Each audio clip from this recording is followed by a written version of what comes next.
মঙ্গলবার, আজ পৌষ সংক্রান্তি, আজ ছুটির দিন, তাই আমি পুরো পরিবার নিয়ে আজকে চলে এসেছি মুর্শিদাবাদ ভ্রমণে। আমরা এখন বর্তমানে আছি রাজা প্রতাপ সিং দুগ্গরের বাড়িতে, যেটি বর্তমানে কাঠগোলার বাগান নামে পরিচিত।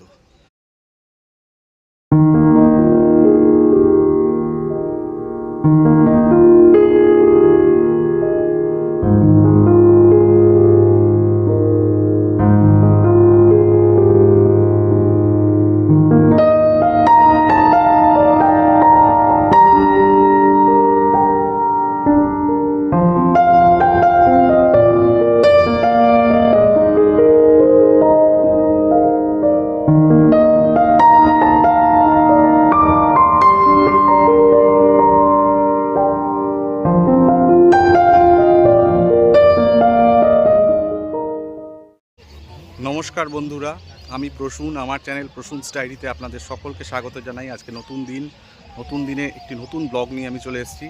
আজ থেকে শুরু হচ্ছে আমার মুর্শিদাবাদ কেন্দ্রিক ব্লগ, যেগুলো ঐতিহাসিক নিদর্শন এবং স্থাপত্যের উপর ভিত্তি করে তৈরি হবে। আপনারা সবাই আমার সাথে থাকুন এই জার্নিতে। আমি একে একে আপনাদেরকে আগের সিরিজে যেমন গৌড় দেখিয়েছি, ঠিক সেইভাবেই আজ আমি দেখাবো আজ থেকে শুরু হবে মুর্শিদাবাদ ব্লগ। মুর্শিদাবাদে একের পর এক ঐতিহাসিক স্থানকে ঘিরে ব্লগ আসবে। আপনারা দেখবেন, সাথে থাকবেন, কমেন্ট করবেন, ভালো হলো, কেমন করে আরও ভালো করা যাবে নেক্সট, সেটা অবশ্যই জানাবেন। বন্ধুরা, এটি আমার মুর্শিদাবাদ সিরিজের দ্বিতীয় ব্লগ। মুর্শিদাবাদ এবং ইতিহাস একে অপরের সাথে অঙ্গাঙ্গিকভাবে জড়িয়ে রয়েছে। আগের পর্বে আমরা বেশ কয়েকটি ঐতিহাসিক স্থান ঘুরে দেখেছি। যারা আগের পর্বটি দেখেননি তাদেরকে কাছে আমার অনুরোধ থাকবে যে আপনারা ওই পর্বটি অবশ্যই দেখবেন। এই পর্বেও আমরা বেশ কয়েকটি ঐতিহাসিক স্থান ঘুরে দেখব। এই পর্বে যে সমস্ত ঐতিহাসিক স্থান আমরা ঘুরে দেখব তার মধ্যে অন্যতম হলো কাঠগোলা বাগান, কাটরা মসজিদ এবং জাহানকোষা তোপ বা বন্দুক। মুর্শিদাবাদ পশ্চিমবঙ্গের অন্যতম পর্যটন কেন্দ্র। সারা বছরই প্রচুর পর্যটকের আনাগোনা দেখা যায় এই জেলার ঐতিহাসিক স্থানগুলো ভ্রমণের জন্য। প্রথমেই আমরা ঘুরে দেখব কাঠগোলা বাগান এবং সেই সঙ্গেই আমরা জেনে নেব যে এই মুর্শিদাবাদ আমরা কি করে পৌঁছবো এবং তার জন্য খরচই বা কত হবে। আমরা বর্তমানে চলে এসেছি মুর্শিদাবাদের অন্যতম বিখ্যাত স্থান কাঠগোলাপের বাগান বা কাঠগোলা বাগান বলে যেটাকে। আসুন আমরা এবার প্রবেশ করি। মুর্শিদাবাদ জেলার অন্যতম যোগাযোগের মাধ্যম হচ্ছে সড়কপথ এবং রেলপথ। যারা পশ্চিমবঙ্গের বাইরে থেকে আসবেন তাদের প্রথমে কলকাতা আসতে হবে। এখানে এসে আপনারা হাওড়া থেকে অথবা শিয়ালদা থেকে আপনারা ট্রেন ধরতে পারেন। সেক্ষেত্রে আপনাদের কামরূপ এক্সপ্রেস রয়েছে, হাটেবাজারি এক্সপ্রেস রয়েছে, কলকাতা রাধিকাপুর এক্সপ্রেস রয়েছে। এছাড়াও রয়েছে হাজারদুয়ারি এক্সপ্রেস, কলকাতা লালগোলা এক্সপ্রেস এবং ভাগীরথী এক্সপ্রেস। এই ট্রেনগুলিতে করে আপনারা অবশ্যই মুর্শিদাবাদ স্টেশনে নামতে পারেন, যদিও আপনারা বহরমপুর কোর্টও নামতে পারেন। এক্ষেত্রে আপনাদের সেকেন্ড সিটিংয়ের ভাড়া পড়বে 90 টাকা, চেয়ার কারের ভাড়া পড়বে 340 টাকা মতন এবং 3 টায়ারের ভাড়া মোটামুটি 505 টাকা পড়বে। আপনারা সড়কপথেও আসতে পারেন। সেক্ষেত্রে ধর্মতলা বা এসপ্ল্যানেড থেকে প্রচুর সরকারি বা বেসরকারি বাস পেয়ে যাবেন। এছাড়াও আপনারা প্রাইভেট গাড়িতে করেও মুর্শিদাবাদ ভ্রমণে আসতে পারেন। উত্তরবঙ্গ থেকেও আপনারা সড়কপথে মুর্শিদাবাদ আসতে পারেন। সেক্ষেত্রে আপনারা সরকারি বা বেসরকারি বাস পেয়ে যাবেন। আপনারা প্রাইভেট গাড়িতে করেও আসতে পারেন। আপনারা যদি ট্রেনে আসেন সেক্ষেত্রে আপনারা এনজিপি থেকে কামরূপ, তিস্তা তোর্ষা প্রভৃতি ট্রেন ধরতে পারেন, যেগুলির স্লিপার ক্লাসের ভাড়া মোটামুটি 235 টাকা মতন পড়বে এবং যদি আপনারা 3 টায়ারে আসেন সেক্ষেত্রে ভাড়াটা 635 টাকা মতন পড়বে। আমরা বর্তমানে ঘুরে দেখছি কাঠগোলা বাগানের চিড়িয়াখানাটি। নাম চিড়িয়াখানা হলেও এখানে বিশেষ কিছু মাছের অ্যাকোরিয়াম রয়েছে এবং কিছু পাখি রয়েছে যেগুলি আমরা ঘুরে দেখতে পারি।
শীতের মরশুমে হাজারদুয়ারির পাশাপাশি যে স্থানটিতে সবথেকে বেশি পর্যটকদের ভিড় লেগে থাকে সেই জায়গাটির নাম হলো কাঠগোলা বাগান।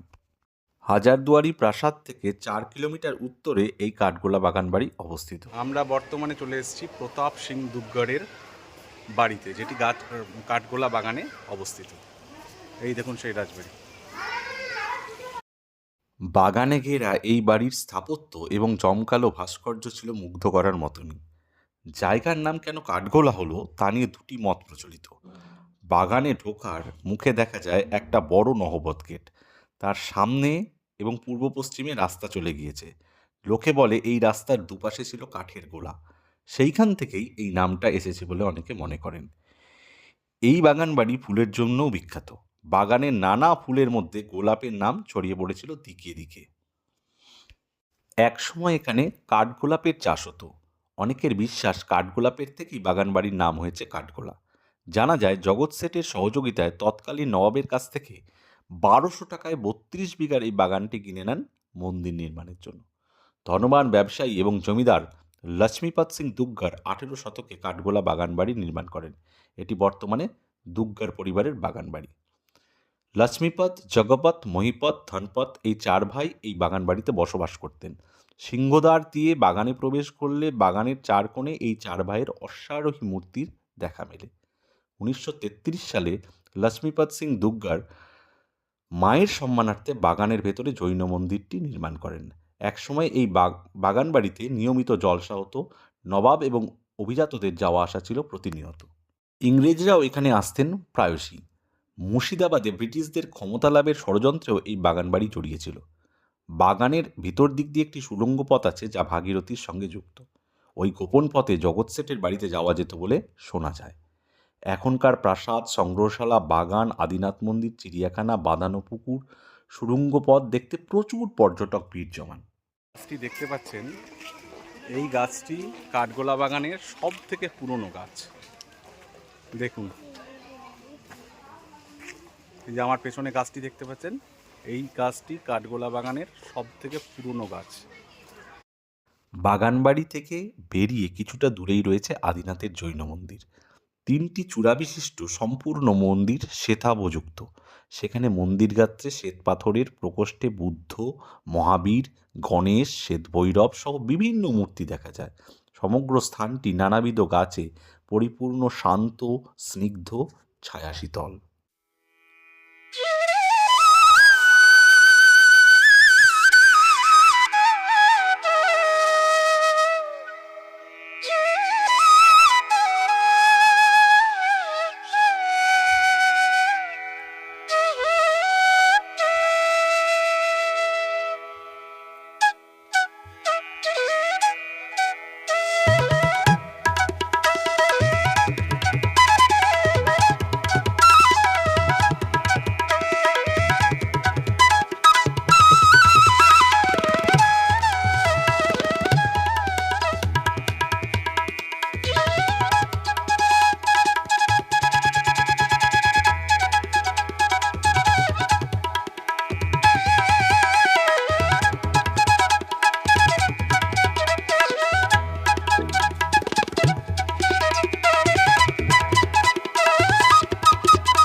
আমরা এখন চলে এসেছি কাটরা মসজিদে। কাটরা মসজিদটি মুর্শিদাবাদের অন্যতম দর্শনীয় স্থান। এই মসজিদটি মুর্শিদাবাদ রেল স্টেশনের 1600 মিটার পূর্ব দিকে বাজারের মধ্যে অবস্থিত একটি মসজিদ। এটি 1723 এবং 1724 সালের মধ্যে নির্মিত হয়। এখানে নবাব মুর্শিদ কুলি খাঁয়ের সমাধি রয়েছে। এটি ভারতীয় উপমহাদেশের বৃহত্তম কাফেলা কেন্দ্রের একটি। মুর্শিদ কুলি খান ঢাকা থেকে 1717 খ্রিস্টাব্দে রাজধানী স্থানান্তরিত করেন। তার নিজের নামানুসারে এই নতুন রাজধানীর নামকরণ করেন মুর্শিদাবাদ। কাটরা মসজিদটি নতুন রাজধানীর জামে মসজিদ হিসেবে নির্মিত হয়। এটির সবচেয়ে লক্ষণীয় বিষয় হলো 2 কোণার 2টি উঁচু টাওয়ার, যেগুলোতে বন্দুক স্থাপনের জন্য ছিদ্র রয়েছে। বর্তমানে এর তত্ত্বাবধান এবং রক্ষণাবেক্ষণের দায়িত্ব ভারতীয় পুরাতত্ত্ব সর্বেক্ষণ এবং পশ্চিমবঙ্গ সরকারের ওপর ন্যস্ত।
সবার উদ্দেশ্যে একটা অনুরোধ রইল, যারা এখনও পর্যন্ত আমার এই চ্যানেলটি সাবস্ক্রাইব করেননি তারা অবশ্যই করে এই চ্যানেলটি সাবস্ক্রাইব করবেন এবং পাশে থাকা বেল আইকনটি প্রেস করবেন।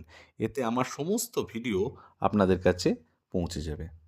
এটি মুর্শিদাবাদ সিরিজের 2য় পর্ব। এরপরে 3য় পর্ব আসবে এবং তারপরেও প্রচুর ইন্টারেস্টিং ভিডিও আপনাদের জন্য নিয়ে আসব। আমি আরেকবার সবার কাছে অনুরোধ করি যে আপনারা আমার চ্যানেলটি সাবস্ক্রাইব করবেন। মসজিদটি আকৃতিতে চতুর্ভুজাকৃতি। এটি 5টি অংশে বিভক্ত। প্রতিটি অংশে খিলানাকৃতি প্রবেশদ্বার রয়েছে এবং কেন্দ্রীয় অংশটি বিশেষভাবে লক্ষণীয়, কেননা এই অংশে রয়েছে একটি সুদৃশ্য সরু চূড়া।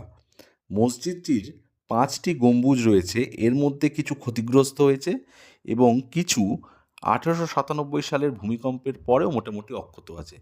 ভূমিকম্পটি নির্মাণটির অনেক অংশে ক্ষতি সাধন করে। নির্মাণটির সম্পূর্ণ আয়তন প্রায় 19.5 একর।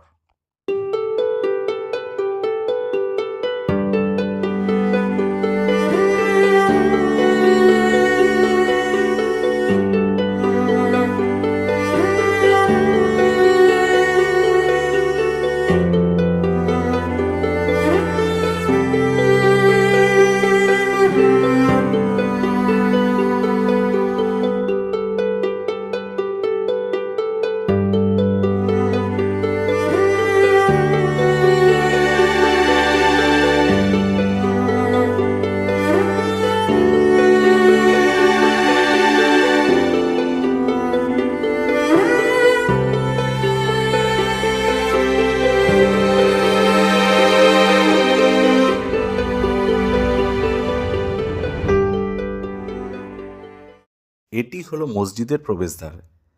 এইখানে 14টা সিঁড়ির ধাপ রয়েছে এবং এই সিঁড়িগুলির নিচে রয়েছে নবাব মুর্শিদ কুলি খানের সমাধি এবং এই সমাধি তার ইচ্ছা অনুযায়ী নির্মাণ করা হয়।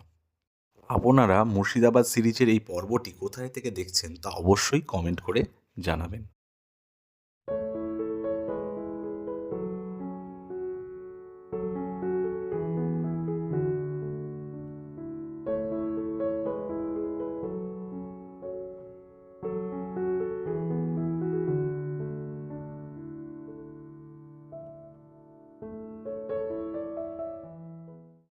আমরা এবার দেখব জাহানকোষা কামান। জাহানকোষা হল পশ্চিমবঙ্গের মুর্শিদাবাদের কাটরার দক্ষিণ পূর্বে তোপখানায় অবস্থিত একটি ঐতিহাসিক কামান। মধ্যযুগীয় বাংলার নবাবী আমলের যুদ্ধাস্ত্রের এটি উল্লেখযোগ্য নিদর্শন। জাহানকোষা শব্দের অর্থ হল পৃথিবী ধ্বংসকারী। কামানটির দৈর্ঘ্য 17 ফুট 6 ইঞ্চি, পরিধি 5 ফুট, ওজন 212 মণ। কামান বিস্ফোরণের জন্য 28 বা 17 কিলো বারুদের প্রয়োজন হয়। কামানটি তৈরি হয়েছিল অষ্টধাতু দিয়ে, অর্থাৎ সোনা, রূপা, দস্তা, তামা, জিঙ্ক, টিন, লোহা এবং পারদ দিয়ে। অষ্টধাতু দিয়ে তৈরি হওয়ার জন্য আজও এই কামানটি মরচেবিহীন। আজ তাহলে এ পর্যন্তই থাক, দেখা হবে আরেকটি নতুন পর্ব নিয়ে। আপনারা সবাই খুব খুব ভালো থাকবেন, আনন্দে থাকবেন, সুস্থ থাকবেন। সকলকে অসংখ্য অসংখ্য ধন্যবাদ। ভালো থাকবেন সবাই।